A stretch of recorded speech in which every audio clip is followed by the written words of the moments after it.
nosotros en Contextos en este 10 de mayo.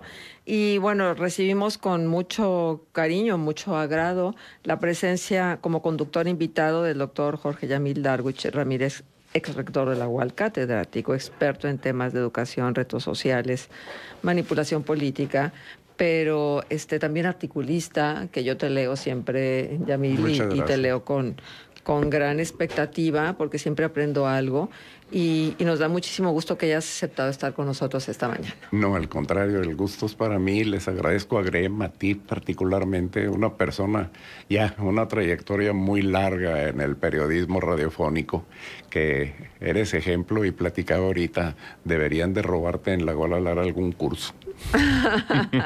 Sí, gracias, ¿por qué no? Gracias, Yamil.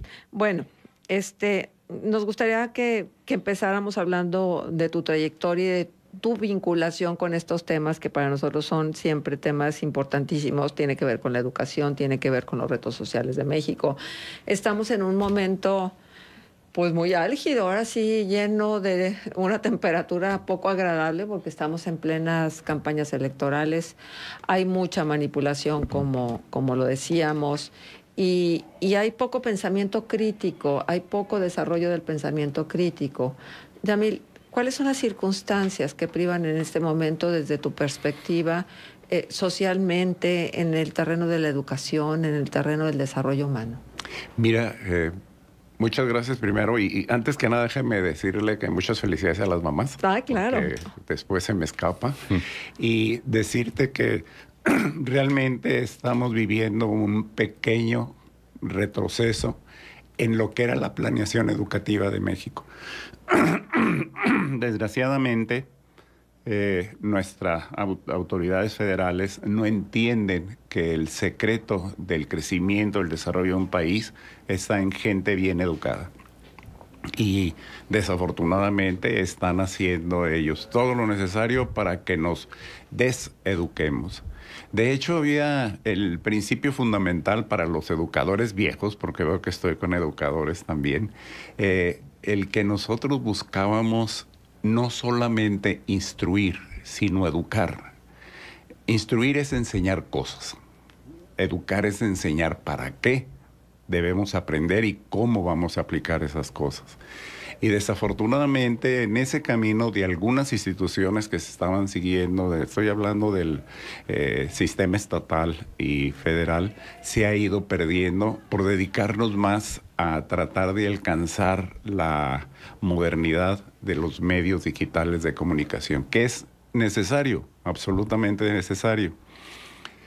Pero cuando no tenemos los recursos económicos, entonces se viene el serio problema de la devaluación, por llamarle de alguna manera académica. Es verdaderamente difícil que una institución que requiere de recursos y que los tiene limitados o los tenía muy limitados, además de eso sufra la pérdida de sus propios presupuestos, con disminuciones importantes en algunas instituciones. ¿Cómo queremos competir en el mundo si no hacemos una educación que sea integral? No hablo solamente de instruir, de enseñar a hacer cosas. ¿Cómo le vamos a hacer para competir con esos países los tigres de Asia, que le llamamos, cuando ellos tienen sistemas educativos muy desarrollados y nuestro sistema ha sido demeritado, quitando la base fundamental de desarrollo de redes neuronales? Mira, la universidad es importante como desarrollador de conexiones de redes neuronales. De nada nos sirve saber cosas si no las sabemos entrelazar. Y para eso necesitamos redes neuronales. Las redes neuronales se construyen desde antes de nacer, pero se van madurando y se van integrando con el conocimiento, con la práctica del conocimiento. De hecho, en alguna ocasión yo decía, el estudiar una licenciatura, cualquiera que sea, es un entrenamiento mental, antes que aprender a hacer cosas como instruido en el conocimiento. Nosotros estamos rompiendo con lo que era nuestro sistema, que no era malo. Si no era el mejor, no era malo nuestro sistema, para encontrar otros objetivos que no son el desarrollo de habilidades dentro del humanismo. Estamos buscando más politizar a nuestros niños para que ellos crezcan y sean jóvenes de bachillerato politizados y lleguen a la universidad con otra mentalidad. Pero lo peor es que lo estamos haciendo a costa de quitar cosas trascendentes como son las enseñanzas de las materias básicas. Las materias básicas te dan relación para poder trabajar esas redes neuronales. Y una de ellas es las matemáticas. México, según la OCDE, somos el último lugar en matemáticas. Por eso el presidente está reacio, obligado a aceptar que entremos a PISA, pero está reacio a hacerlo. ¿Por qué? Porque nos van a medir.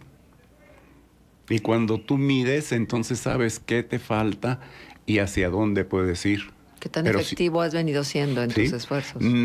Todo camino es bueno para el que no sabe a dónde ir. Y es donde nos quieren colocar, ¿sí?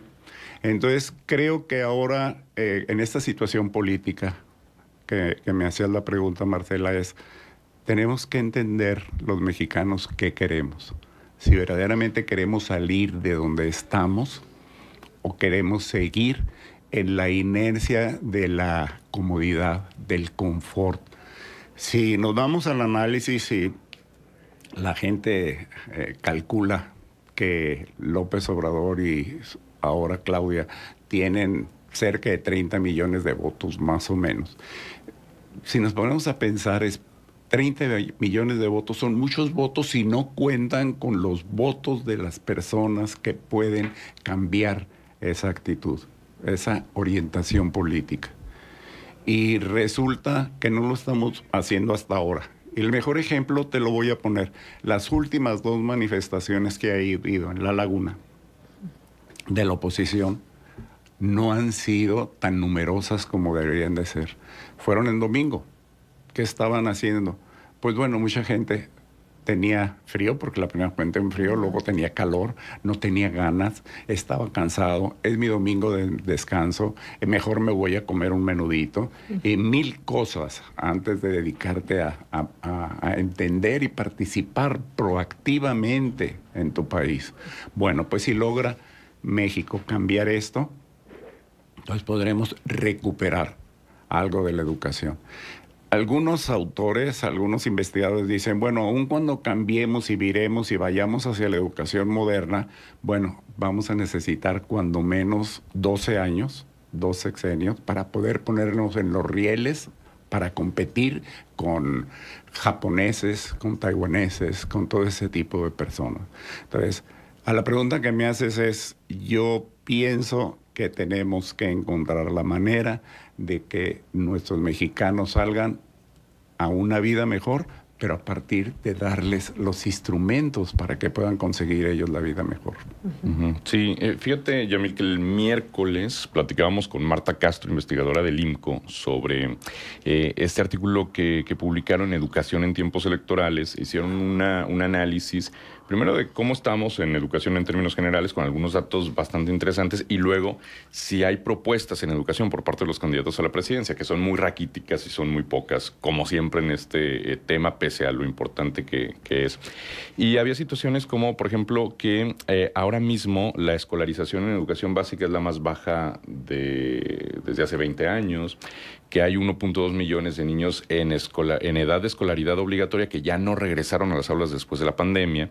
Y eso que comentabas también, que 66% de los estudiantes tienen poca comprensión de matemáticas, 53% de los estudiantes poca comprensión en lectura. Es decir, traemos un rezago, pero como que nos hemos acostumbrado año con año a siempre hacer referencia al rezago de décadas que traemos en educación. Entonces es algo que ya sabemos, pero que lamentablemente se va acentuando, y no pareciera que hubiera políticas públicas precisamente para atenuar ese rezago y para trasladarnos como país a una posición mejor. Es decir, da la impresión de que no se hace prácticamente ningún esfuerzo en materia educativa. Y en el tema de las propuestas, pues la mayoría de lo que han enarbolado los candidatos, pues es la salida fácil. Más becas, más becas, más becas, como si eso en automático garantizara en sí mismo una salida de esta crisis de educación que venimos arrastrando de años. ¿Qué ¿qué se tiene que empezar a hacer? ¿Cuál sería el primer paso de entrada? Bueno, me imagino que haya voluntad política y verdaderas asignaciones presupuestales, pero ¿cómo desde la sociedad se puede exigir ese cambio para que se empiece a notar? Y no estamos nada más hablando de la crisis que arrastramos, sino que ya pensemos y ejecutemos soluciones. Mira, yo pienso que, como dices tú, desde hace 20 años o más tenemos el problema. El problema es bien sencillo. Nos hemos dedicado a politizar la educación de México, en lugar de orientar la educación a la productividad del conocimiento, que son cosas diferentísimas. Claro, sí. De hecho, nuestro país, incluyo yo a todos los partidos, todos, no solo Morena, PRI, PAN, los nuevos que vienen ahí empujando y acomodándose, todos están buscando poder a través de las universidades, de la opinión y del voto de las universidades. Y desgraciadamente, en mucho, las partidas presupuestarias están orientadas a eso. Ese es un problema serio. El otro problema es el que en la universidad, tú lo sabes, necesitamos trabajar al alumno, al maestro y hoy en día al recurso en medio y sobre todo el recurso digital. ¿Y qué nos sucede? Que al maestro no lo preparamos adecuadamente. Ahora en Anuyes hubo una queja muy fuerte por la falta de recursos para poder capacitar, actualizar a los maestros. No solo lo poco que tenían lo utilizaban, sino que además les quitaron el recurso. Entonces, esto, si no tenemos buenos profesores que enseñen, vamos a ser muy difícil que tengamos alumnos que aprendan, aunque hay un refrán de los viejos de donde yo les aprendí mucho. Yo les quiero decir que aprendí mucho más de los viejos que de las maestrías, que los viejos que decían... Mira, me decía uno, querido profesor Ovalle, muy querido en la región, decía, hay alumnos que aprenden con el maestro, otros aprenden sin el maestro y algunos otros aprenden a pesar del maestro. Claro. Bueno, pues nuestros niños están estudiando, aprendiendo a pesar de que el maestro no está capacitado.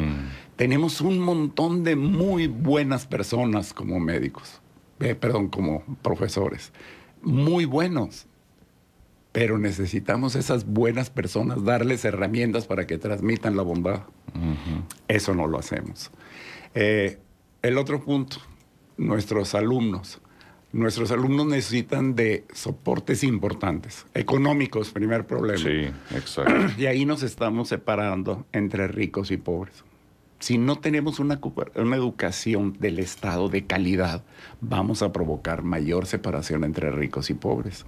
La pandemia evidenció y acentuó mucho esa desigualdad. La pandemia fue un problema serio, pero ¿quiénes perdieron menos? Los ricos que tenían la tecnología para poder estudiar en su casa adecuadamente.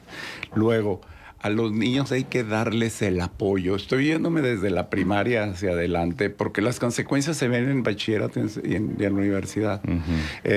A los niños hay que darles el apoyo. Claro que hay que darles desayunos y educación y hay que darles uniformes, pero lo más importante es darles papás educadores. Y ahí hemos descuidado también el punto. Pero es que, fíjate, en un día como hoy, creo que es muy importante que recordemos que las mujeres hemos tenido que salir de casa. ¿Sí? Y en el hemos tenido, a lo mejor me retracto y digo, ha sido parte de la dinámica de un pensamiento que se ha construido donde hay un deseo muy fuerte de libertad de la mujer y de no dependencia hacia el hombre. Y entonces, bueno, porque mi generación aprendió a decir, quiero estudiar porque quiero valerme por mí misma, en algún momento en que necesite valerme por mí misma. Y quiero conocer, y quiero saber, y quiero viajar, y quiero aprender, y quiero estudiar. Bueno, está bien. Lo haces, pero luego te integras a la vida laboral.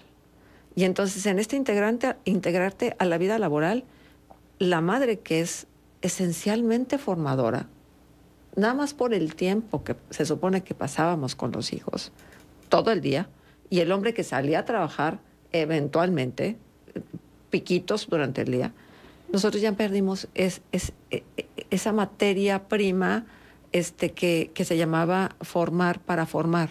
Formarte tú para formar a los hijos. Porque ya no estás con ellos. Sí, y porque aprendías por tradición de lo que habías aprendido de tus papás y tus papás de tus abuelos. Mira, la situación, se los voy a decir y espero que el auditorio no se enoje ahorita conmigo y ya no me vuelvan a invitar, pero es una manifestación de nuestro machismo. Porque al final de toda la historia, que podemos agarrar la hilada sistemáticamente, al final de toda la historia es que los hombres no hemos querido tomar nuestras responsabilidades de familia en los tiempos modernos. Hay un estudio de la UNAM de hace como 10 años y se encontró que poco a poco el varón está empezando a tomar ya responsabilidades en cuestiones como hacer la comida, como ayudar en la limpieza, como llevar al niño a la escuela, etcétera. Bueno, es que no estábamos educados para eso. Estábamos entrenados para vivir en un ambiente muy complicado de matriarcado, pero con dominancia y responsabilidad de muchos de los varones. La generalidad, no puedo decir que todos. Entonces, cuando la mujer empieza a trabajar, y qué bueno que empieza a trabajar, queda un hueco muy enorme en la casa, porque los varones no la queremos tomar.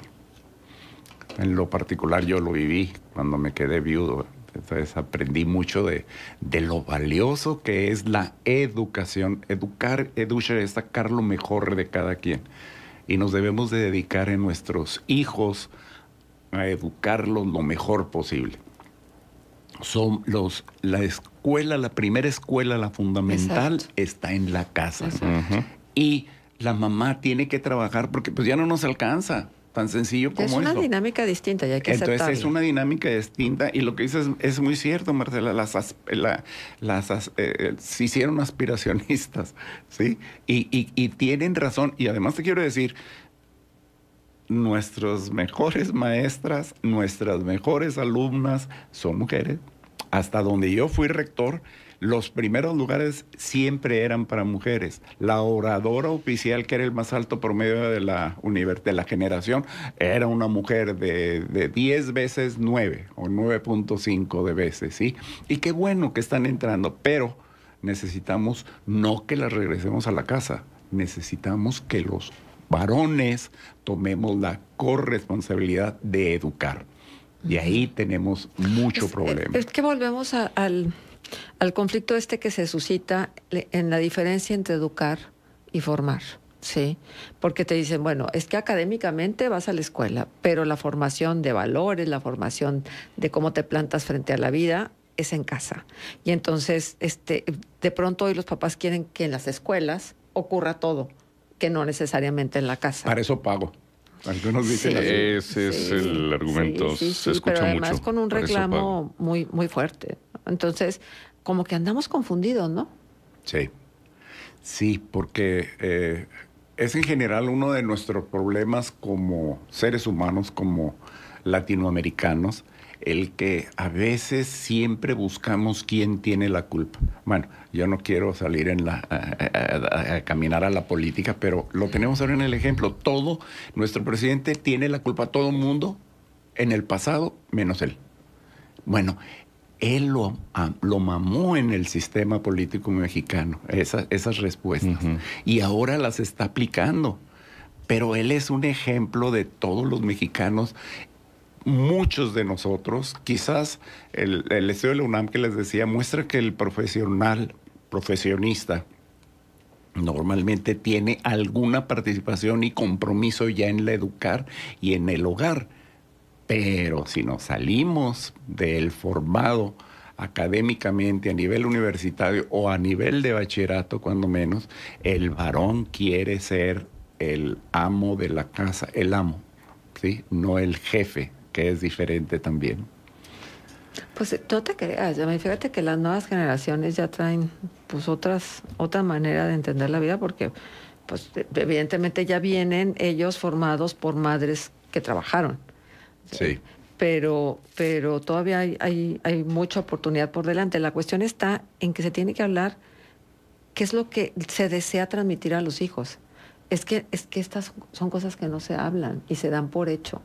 Y tendría que haber un camino, un andamiaje de valores y de conocimientos que estuvieran acordados por los padres previamente. Porque a los hijos lo que les das es tu cultura y la cultura de tu pareja. Y entonces, a veces ahí hay o hay un buen match, o hay un match que no llega porque hay una diferencia muy grande, inclusive axiológica. Entonces, creo que la parte que nosotros podamos hacer es muy importante que la hagamos. Y no estar dejando ni al gobierno, ni a las escuelas la responsabilidad que nosotros tenemos. Claro, y lo estás diciendo clarísimo. Tenemos cada quien que tomar nuestra responsabilidad y trabajarla. Pero para eso necesitamos que también nos ayuden educándonos. Sí. Esto lo vemos seguido, lo podemos encontrar en el WhatsApp hoy en día. Y van a ver cuántas bromas hay del mandilón, cuántas bromas hay de tomar cerveza el fin de semana, cuántas mensajes hay de cómo me voy a desobligar de mi relación familiar. Y es que también estamos sufriendo un embate muy fuerte.